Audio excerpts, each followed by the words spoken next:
Sehatra ny zavakanto kosa no anoizatsika ny fotoana raha tany amin'ny febroary 13 tanoany no nanao hoetsika goavana farany ny tarika Ambondrona hiaka-tsehatra ary anome fahafampony mpakafy azy indray izy ireo amin'ny fahaeniny volana aprily avy izao seho miavaka no atolony ho an'ny mpakafy ao amin'ny Coliseum Antsonjobe.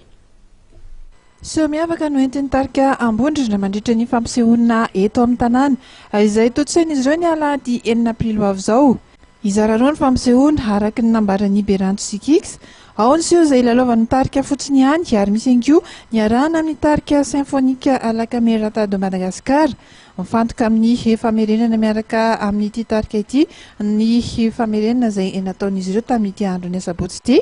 Ao anatin'ny mihitsy satria ao anaty famerenana mihitsy moa zany zao na weekend aloha zany dia atao le izy satria fomba nentina nanaovana azy koa amin'ny ampan'le fampisehoana tsy misy an'le miaraka amin'ny mpitendry be da be. Dia ao anatin'le izy zany zavatra spesialy tongotra indray amin'ity zany mba miaraka amin'ny mpitendry dia anitra tsy maintsy misy le weekend zany anaty famerenana fola mihitsy zay satria misy fotoana zay miaraka amin'ny andany miatsy akila ny atsy dia manambatra indray zay ohatr'izay foana zany. Zany androany. Dia zao androany. Le izy angamba ny tena marina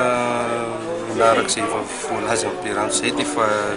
zay aloha dia fa zavatra tsy mbola natao mihitsy le izy ny tena marina. Tsy mbola nataonay mihitsy satria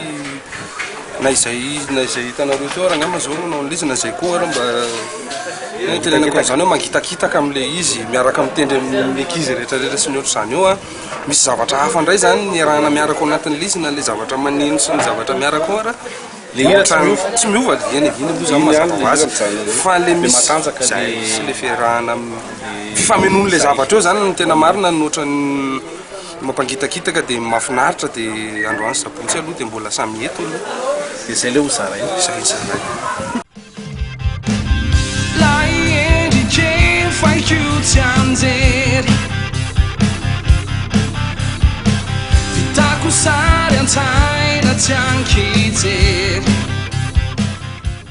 Mizara ho an'ny rehetra ny tanjona ho an'ny tarika Ambondrona mandritra ny fampisehoana eto amin'ny tanàna izay tosaina eny amin'ny Coliseum Antsonjobe ary dia nataon'ny tarika sahazany rehetra ihany koa ny fidirana 3 ariary ny tapakila tsotra ary 2 alina ariary kosa ny famandri-toerana. Azadino any alahady 9 aprily avy izao eny Antsonjobe eny ny fotoana miaraka amin'ity tarika ity izay mampanantena fa dia hanome ny kato indrindra avy amin'izy ireo.